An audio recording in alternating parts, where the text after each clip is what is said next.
Hi there, I'm Sabrina, and welcome to Sensible Practice, where you will benefit from my 25 plus years as a leader in corporate America.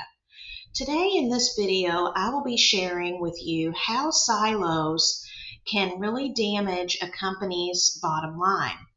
I'll also share with you an example of a project that I led to break down silos in order to improve communications to our customers.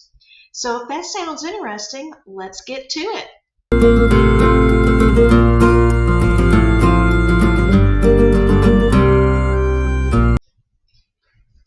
So isn't it strange that when people are asked, what is it that you do, or how did your process work?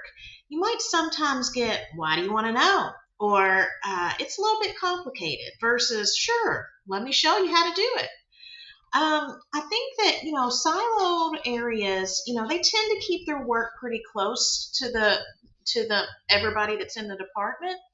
And they usually have tenured employees who have, they've become either the subject matter experts or they've been doing, exactly what they've been doing for years and years.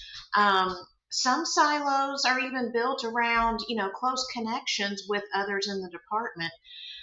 Maybe even their leader. They might be loyal to a specific leader because they know that they, can they know how to work with that person, or there could be friends in the department, or maybe they just don't know any different, due to lack of training or whatever. So there are lots of reasons, but unfortunately, silos do cause inefficiencies in organizations.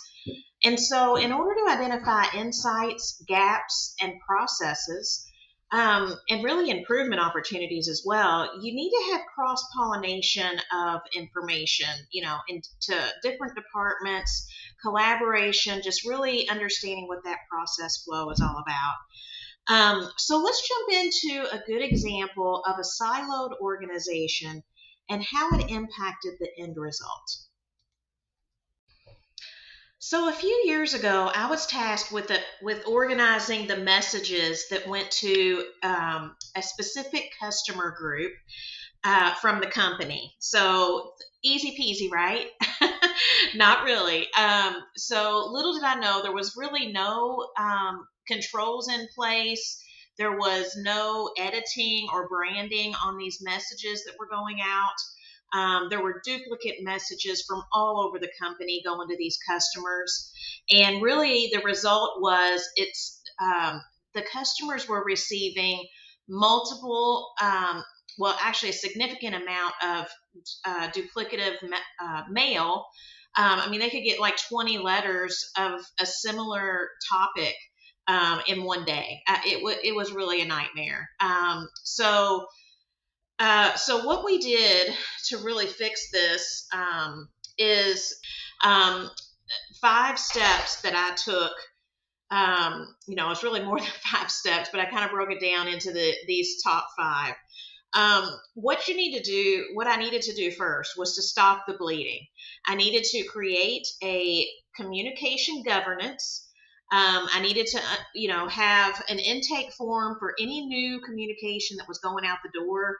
We needed to have that come through this new form so that we were informed of it. We knew what was going on. We made sure there was no additional duplication. And then we, put it on a tracking sheet so that we could track, and make sure that, in the future, there wasn't any additional communications that were sent out about this same topic. So that was number 1, really understanding and ensuring that nothing else went out the door without us knowing about it. Okay. So number 2, we had to bring the hammer down, everybody had free reign of being able to send out whatever they wanted to send, whenever and to whomever. And so what we needed to do was to have a senior leader buy into the fact that we needed to put some controls in place so that we could, get this under control, and then also ensure that we are serving our customers appropriately and not sending them a whole bunch of mail. So what we did was we had a senior VP get that buy-in. or give that buy-in, and he sent a message to all of the people in this organization, that any message that needed to go out the door needed to go through this new process, and and we needed to have it approved, et cetera, et cetera. So getting that buy-in, he was our sponsor. He was the one that was going to, help us get through this. And he did communicate this over and over. It wasn't just one time. He continually messaged about this as we saw new things come up. Number three was getting organized. So this was all about getting all of the messages that we knew of into this tracking form, right? We needed to start a running list of all of the messages that were out there and understand what are some of the categories, really just categorizing them and figuring out what's being sent, what's in the on the docket to be sent, and then what needed to be where were the gaps, I guess. Number four, we needed to identify all of the stakeholders who were actually sending these messages, or who were impacted by these messages being sent. So you can imagine if a customer is getting 20 freaking messages in their mailbox, they're going to call probably. So we would need to let our call center know that members or customers are probably going to be getting all this mail, and they're going to be calling wanting to know why in the heck we're sending them all this stuff.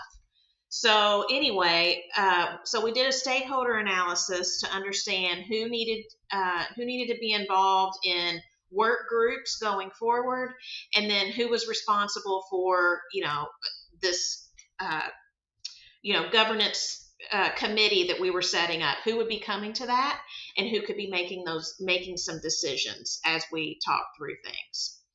And number five was really the setup of these meetings to, populate the tracker, talk about the tracker, collaborate across teams to really figure out what's being done, how can we, ensure that messages are being integrated instead of sending out 2 or 3 messages about a topic because it came from the sales team and the call center team and our clinical team or whatever.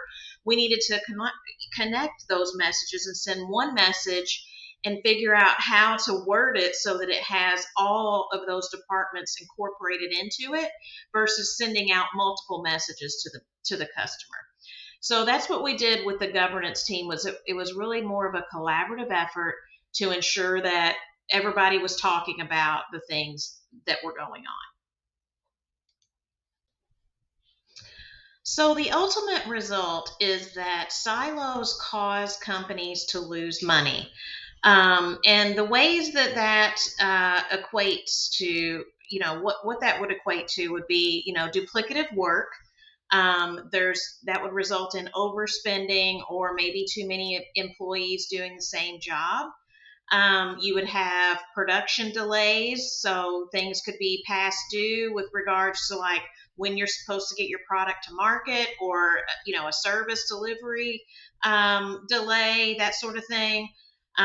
There's also the possibility of defective products due to errors that have been made by not communicating with either your upstream or downstream project teams. And then you've got the unhappy customer, and unhappy customers do not come back usually to companies that don't make them happy and don't make them feel good. So there you have it. You might as well be throwing away your money and just giving it away if you're going to put up with silos in your organization. So I wanted to quickly share with you the results of the communication simplification effort that I talked about on the previous page.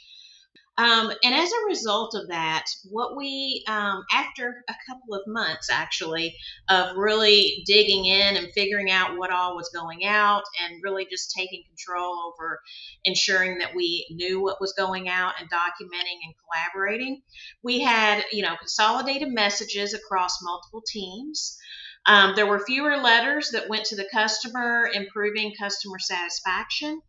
We also had, more clear messages that went to the customer. So we had, an effort where we were making sure that the message was clear and that it was concise and that we had, you know, a reading level that they would understand. And then we had less spending on postage and production because we weren't sending as many messages. We had awareness of who is doing what and why. And then we also had improved teamwork because we went ahead and started to expand this project into a corporate wide effort, so that we had communication governance across all of our areas of business.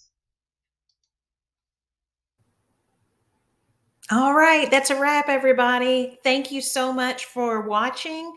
And please, if you don't mind, give me a like, share, and subscribe for more content as I add it out here every week. Thank you again, and I truly appreciate your support.